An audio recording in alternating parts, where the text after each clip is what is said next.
Hello, in this video, I'm going to talk about what to do when you want to fire an employee, but your manager doesn't want to.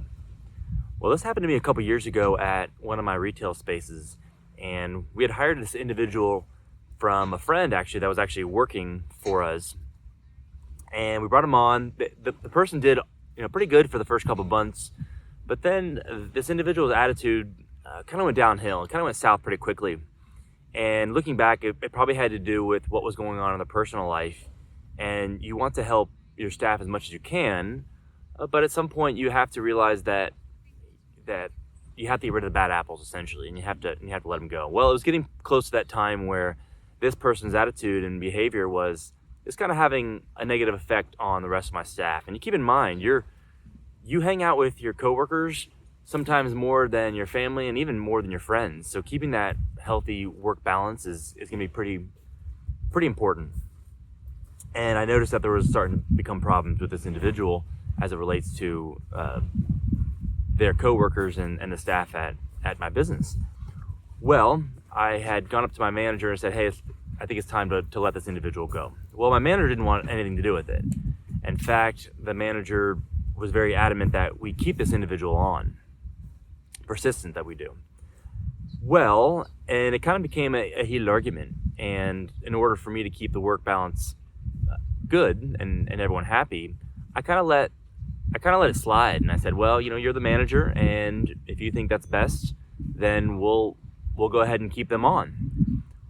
But we made a compromise, and this is very important too. If you're going to make that compromise with your manager, you got to set some boundaries. And I said, hey, we'll do that, but if this individual, if they do these items, if they essentially mess up, then we're going to have to write them up, and we're going to have to take the steps necessary to get rid of them.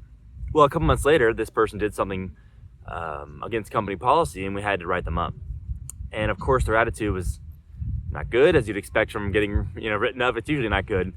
But they went around basically telling everyone that we were out to get them and we were trying to fire them and all that, which of course, well, I mean, I probably was, but nothing personal against them. It was all about their work performance, and they got written up because of their work performance. It had nothing to do with them as an individual. It's all about the staff being happy and everyone being synchronized essentially. Well, we had to write up this individual again in the third strike, and they were out. And I don't like firing staff. You put so much money into training someone, and then to let them go, it costs you a lot of money. They're still a part of your family, whether things don't work out or not. So I hate letting people go in the first place.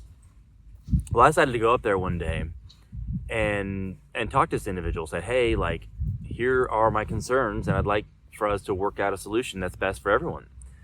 Well, when I said, hey, can you come over here and talk? This individual said, no, I'm not talking to you, and walked away. Well, everything's recorded at my place of work, and I had to let him go. And I showed the manager that this individual wouldn't even talk to me, and basically just turned around and walked away. And that was enough for them to get terminated.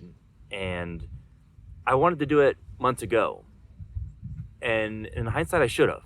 You got to listen to your gut. You want to listen to your managers and trust in their abilities, but at the same time, sometimes you just got to say, you know what, it's time for you to go. And that's not bad. This person's not a bad person. They have skills, but sometimes the skills are better at another place. You're essentially promoting them to the next opportunity, an opportunity that maybe they can do better than where they're at now. Well, we ended up letting this person go. My manager did. And after we let this person go, this individual went to several other people and said that we fired them for a different reason, which was essentially slander, and made up a whole bunch of lies, and which was the problem I had in the first place. And luckily for my staff, they didn't necessarily believe it, but that was good enough for my manager to see what I was talking about the whole time, and they finally agreed that it was the best thing. We should have done it a while ago. Well, I'd find out later that the individual had some problems at home, and kind of some major problems. And although I do feel bad and I do feel sympathy, your goal is to help them as much as you can.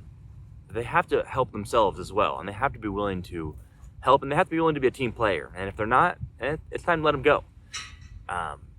So if you have that issue with your manager and you make that compromise, you got to set very clear expectations. If they do these things, which are according to policy, then you're going to write them up and you're going to follow the same procedure. And if they get the 3 strikes or however you set it up, then it's time to let them go. And that communication with you and the manager, I think that actually gave us a pretty good bond because I gave her that flexibility of not firing this person. So hope this video helped, and yeah, if you guys got any questions for me, let me know.